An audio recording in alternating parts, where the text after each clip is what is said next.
The purpose of this video is to talk about the first two rules of firearm safety that I named in my last video a couple days ago.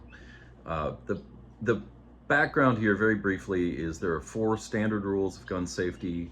My last two videos, I go through the value of the standard four rules and also some criticisms of it. And then I did my video with the 7 rules of firearm safety that I think addresses the issues that I see in the standard 4. In this one, I'm going to talk about the first two and why they are especially important, and it's significant that they're left out of the standard 4. So with that in mind, the first rule of firearm safety that I teach is that firearm safety is a series of choices and behaviors that you make that are reviewed regularly. That's extremely important. You don't just come up with your protocol one time and then do. Anyway, you don't come up with your protocol one time and then just follow through on what you decided at one time under one set of circumstances. Circumstances change, you change, your needs change, your strengths and weaknesses change. You have to go through regularly and think about, for example, who's in the house? Are you having guests coming over? Are you or your spouse or your kids a different age or in a different medical condition? All these things have to be thought through. All right.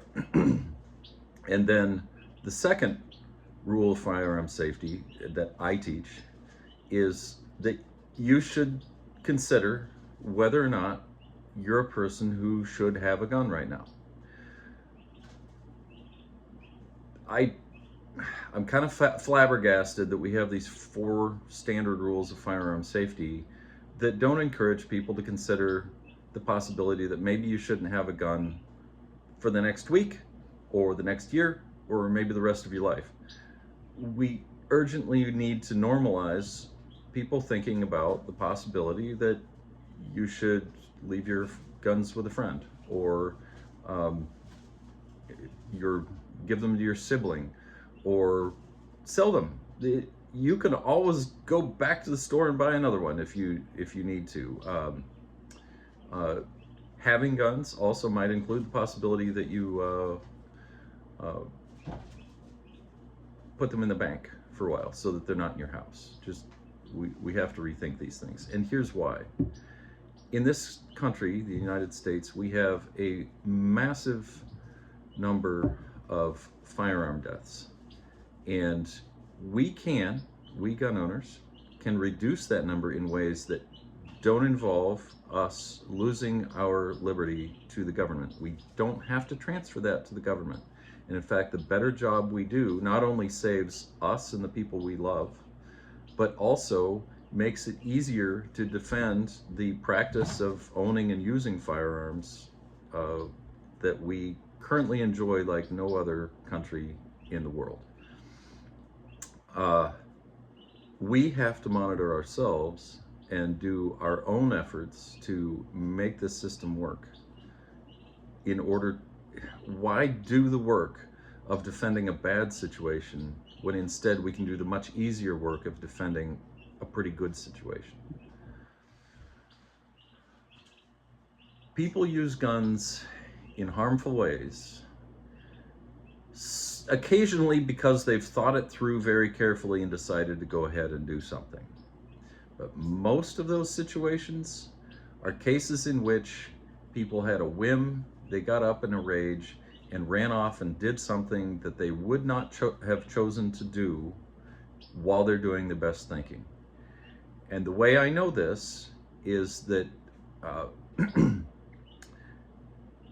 when perpetrators of those acts are interviewed, I say perpetrators, that sounds judgmental, and as with regard to people who attempt suicide, I don't want to be judgmental about it, but the person who attempts that act very commonly says that what happened was they had an intrusive thought about self-harm, and the firearm was right there and ready to go.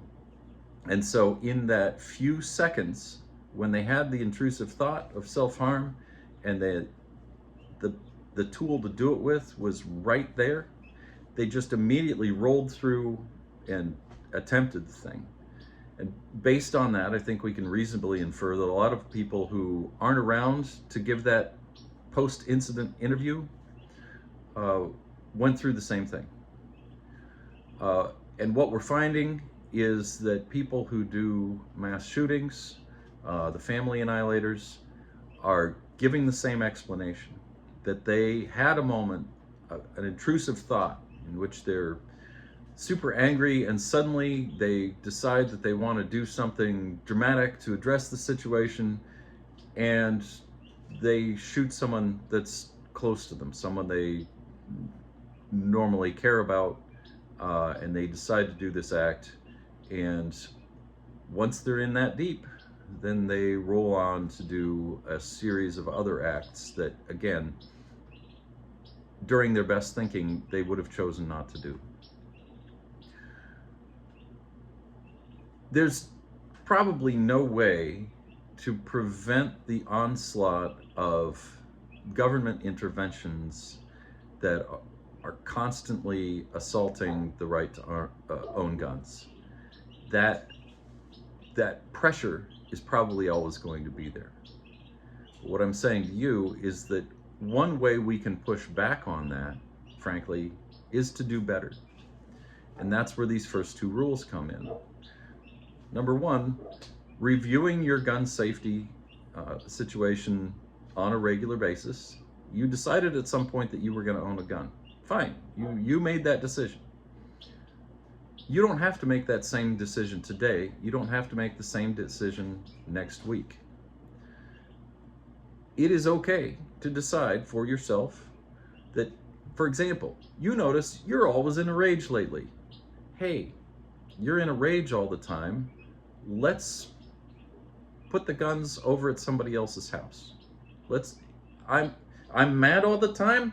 If that's the situation you're in, if you own firearms, just during this rage time, put the guns somewhere where you have to drive at least 10 minutes to go pick them up. That gives you 10 minutes to calm down. And that can make all the difference. If you're extremely depressed, things aren't going well, you're thinking about ending it all, put the guns somewhere where they're inaccessible. And it doesn't even have to be someone else's house. Are you accustomed to keeping your guns unlocked and loaded? Maybe you just switch to keeping your guns unloaded. Maybe you switch to keeping your guns in a safe all the time. Maybe you have a trigger lock. If you just build in the pause, that's an opportunity for your better thinking to come in and say, oh, that dramatic thing that I was thinking about doing, either to myself or to someone else, that's not my best thinking. It gives you the opportunity to get through that intrusive thought into a space where you're doing your better thinking. It sounds like it can't be enough, but the interviews with people who do these things, either to themselves or to other people, or both in a few cases, what they say is that they made the decision to do that in a split second when they weren't feeling right. We can put ourselves outside of that space if we change how we store our guns and how we choose whether or not to have them. The other half of this is, nobody ever likes looking in the mirror, right? Nobody's going to watch this. Almost nobody's going to watch this and say, oh, well, that's me. I need to follow this advice. Okay, fine. It's not you. This is not about you. It's about the other guy. Fine. So encourage the other guy to do this. And that's where my 7 rules, the first 2 rules of my 7 come in. Let's encourage the other guy to do it. Let's encourage everyone. Obviously, it'll never apply to you, right? You're fine. Okay. Let's encourage everyone to review your firearms safety protocol as often as reasonably possible. And number 2, Regularly consider whether you maybe shouldn't have a gun.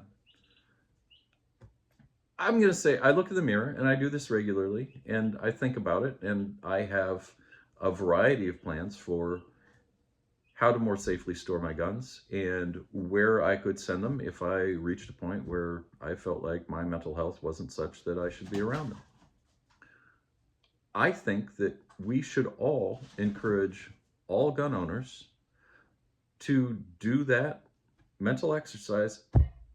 It takes 30 seconds, maybe a few minutes. Maybe if you have to call your friend or your sibling to see if they can hold on to your guns, if they're willing to be your second option, a few minutes.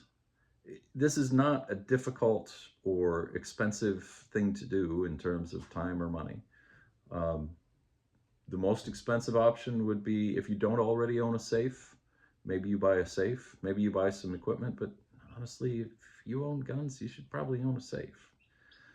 Uh, anyway, I'm not sure that the purpose of the first two rules were all that clear, and so I wanted to add this supplemental aspect. The first rule is whatever your choices and behaviors are with regard to guns to make them more safe, that's something you need to review regularly. Don't just set it one time and assume that it'll fit your circumstance for all time. And number two, consider the possibility that, at least on a temporary basis, you're somebody who shouldn't own a gun right now. And with those things in mind, you can make safer choices that would prevent a significant number of the gun incidents that make all of our lives hard. So I'm asking that you consider these things for yourself and encourage others to do. Uh, Thanks for listening.